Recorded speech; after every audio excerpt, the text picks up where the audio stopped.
Hola, nosotros les vamos a hablar sobre la nacionalidad en el derecho mexicano.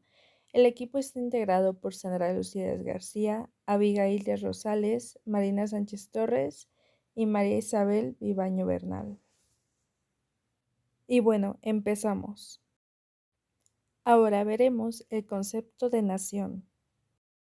Nación es una comunidad histórica y cultural humana capaz de brindar a los individuos una identidad que los permite diferenciarlos de otros seres humanos, así como de diferentes culturas.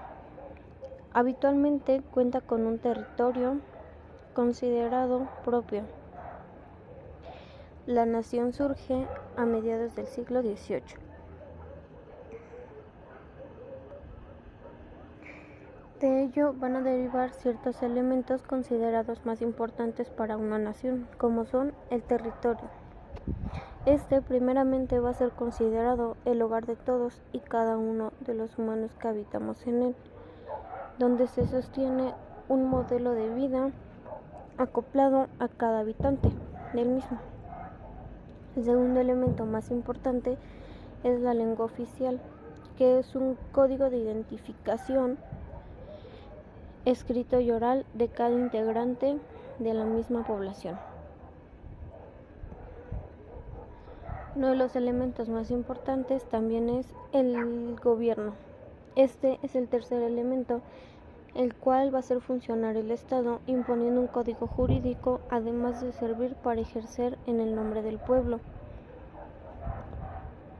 La población es uno de los elementos más importantes y es el cuarto, ya que se puede decir que no es posible que exista una nación sin pobladores, es decir, sin un pueblo que permita que se puedan llevar a cabo diversas actividades de la sociedad, y sin ello no podría aplicarse las leyes. El Estado, por su parte, es una forma de organización política que cuenta con poder administrativo y soberano sobre determinada zona geográfica. En dichos lugares se van a dictar leyes y reglas de cumplimiento obligatorias para el resto de la sociedad, también conocida como ciudadanía. La nacionalidad en el derecho mexicano. En 1994 surge la necesidad de que todo individuo cuente con una nacionalidad, el que se le atribuya solo una, la libertad para cambiar su nacionalidad, y la prohibición de poder privarla arbitrariamente de su nacionalidad, en este caso al sujeto.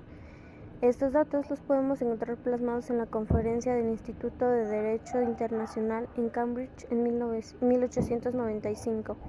Además de que estos derechos referidos a la nacionalidad también están plasmados en la Declaración Universal de los Derechos del Hombre de 1948.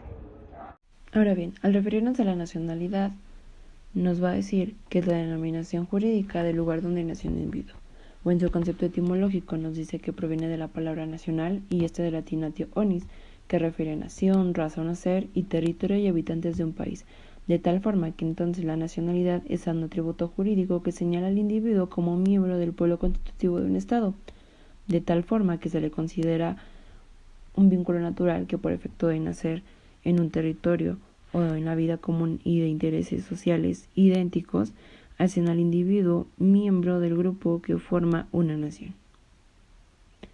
En pocas palabras, va a ser ese vínculo jurídico entre una persona y el Estado, que al momento de adquirir esta figura, pues se van a crear derechos y obligaciones. También debemos de tener en cuenta que existen principios básicos de la nacionalidad, y en este caso vamos a encontrar 5. El primero nos habla de la autonomía del Estado. Es decir, que el propio Estado va a determinar a qué individuos se les considera como nacionales y se respetará la decisión de otorgar o no la nacionalidad. El segundo nos dice que todo individuo debe tener una nacionalidad, ya que el no contar con una es un daño que consideran los estados, dado que la nacionalidad se va a derivar derechos y obligaciones que tienen que cumplir los individuos al momento de adquirir esta figura. El tercero nos habla sobre el no atribuirse la nacionalidad de manera automática, ya que se debe de tomar en cuenta el consentimiento de la persona y sobre todo debe de apegarse a los requisitos establecidos por los ordenamientos legales. El cuarto nos habla sobre la pérdida de la nacionalidad y en este es importante resaltar que se debe de evitar que las personas queden apátridas, ya que esta condición deja al individuo en una situación jurídica vulnerable y por ende pues va a violar sus derechos fundamentales. Finalmente, el quinto principio nos habla sobre el derecho y la libertad que van a tener nosotros o vamos a tener nosotros como individuos al renunciar o en su caso el decidir cambiar de nacionalidad. También es importante que se deben de seguir los procedimientos adecuados apegándose a lo que estipulan los ordenamientos jurídicos. En este caso sabemos que tenemos a la Constitución y a la Ley de la Nacionalidad.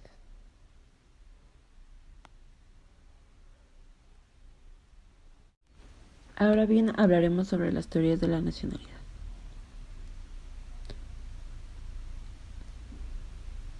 Y es que para explicar la naturaleza jurídica del otorgamiento de la nacionalidad, el Estado tendrá el derecho para conceder o no la nacionalidad a los individuos de acuerdo a sus intereses, y hay dos teorías que tienen a la voluntad. Aquí tenemos a la primera, que es la teoría contractual o sinalagmática. Esa teoría sostiene que el otorgamiento de la nacionalidad deriva de un contrato de adhesión en el que la voluntad del Estado se expresará en una ley o tratado. Es decir, que la voluntad será plasmada en forma expresa al solicitarla por la vía de naturalización y tácita en caso de la vía otorgada desde el nacimiento. Es importante el recalcar que se deben de seguir todos los procedimientos y los requerimientos que otorgan ambas leyes, que en este caso tenemos a la Constitución Política de los Estados Unidos Mexicanos y a la Ley de Nacionalidad. Asimismo, también se cuenta con otra teoría que más adelante mi compañera se las va a explicar. Continuamos con la segunda teoría, que es la teoría subjetiva.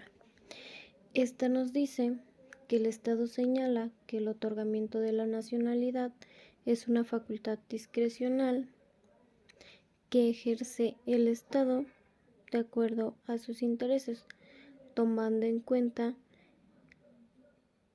que no va a intervenir la voluntad del particular. En este caso podemos decir que se habla de una nacionalidad como acto soberano. Esto quiere decir que en base a esta teoría se va a sostener que el otorgamiento de la nacionalidad va a derivar de un contrato de adhesión en el que la voluntad del Estado se expresa mediante una ley o un tratado. Y bueno, ahora vamos a ver las clases de la nacionalidad, donde el nacimiento del individuo es el punto de arranque para considerarlo como nacional de un Estado.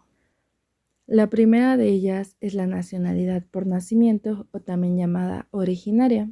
Esta va a implicar 4 aspectos, en donde el primero de ellos es el ius soli.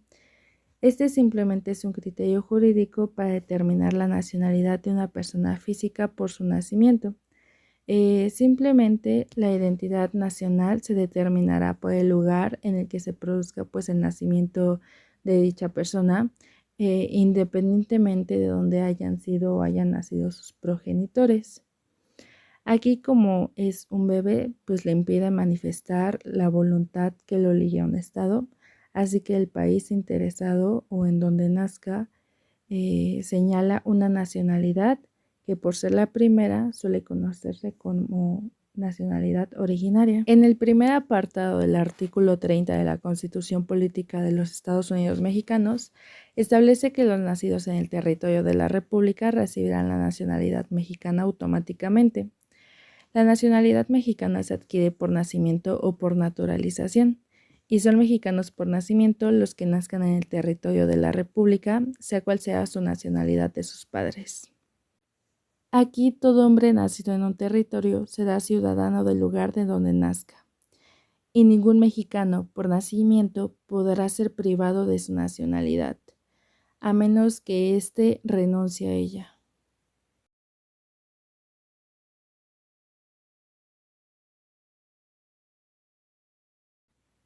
Ahora, el segundo aspecto es el ius sanguinis. Y bueno, ¿qué significa este? Básicamente que los nacidos de madre o padre de un país pues recibirán la nacionalidad de dicho país pues por el mero hecho de ser hijos suyos. Y bueno, ¿quiénes van a disfrutar pues de este? Se disfruta cuando se es hijo de quienes tengan la nacionalidad de un determinado lugar y pues basta con que se dé este requisito para que dicho ser pues adquiera automáticamente con su nacimiento la misma nacionalidad que la de sus padres. Esto implica también que ser hijo de padre o madre mexicanos es también conocido como ius sanguinis. Y básicamente respecto a este último supuesto, pues la Suprema Corte determinó que solo va a abarcar únicamente la primera generación, es decir, a los hijos de padre y madre, pues mexicanos que hayan nacido en el territorio nacional y pues ya no va a implicar que también sea a los nietos. Solo abarca la primera línea ni a sus descendientes.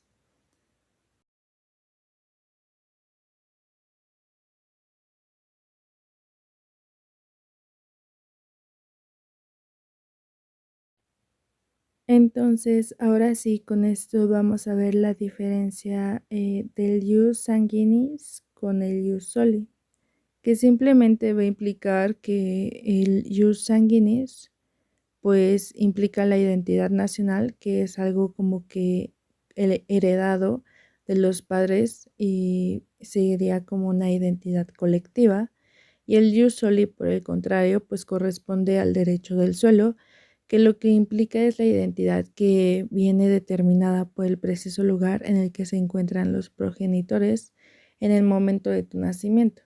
O básicamente esto va a implicar que donde te vas a encontrar tú en el momento en el que naces. Ahora el tercer aspecto es el ius domicili, que este sería una forma primitiva pues de hacer nacionales a los suyos, a aquellos que se encuentran domiciliados en el territorio nacional. Básicamente aquí el Estado para otorgar pues su nacionalidad le va a exigir al interesado, a esta persona que reside aquí, que acredite cierto tiempo de residencia en su territorio pues con el fin de asegurar pues una afectiva vinculación. Ahora, si bien el último aspecto es el ius optandi o el derecho de optar, que este simplemente es el poder de optar a una nacionalidad distinta en la que se ostente o tenga lugar cuando la persona puede escoger entre dos o más nacionalidades originarias, o que es lo mismo cuando no concuerden en el derecho del suelo y el derecho de sangre. Y se puede pues escoger entre estas dos nacionalidades a las que pues la persona tiene derecho. La siguiente clase de nacionalidad es la derivada, más conocida como la nacionalidad por naturalización. Es aquella mediante la cual un ciudadano adquiere la nacionalidad diferente a la de origen, ya sea por algún vínculo, como lo puede ser el matrimonio, la adopción, etc. Dentro de esta, la Secretaría de Relaciones Exteriores establecerá que el varón y la mujer que tengan o establezcan un domicilio dentro del territorio nacional deberán dar un cumplimiento a los requisitos necesarios que establece la Ley de la Nacionalidad.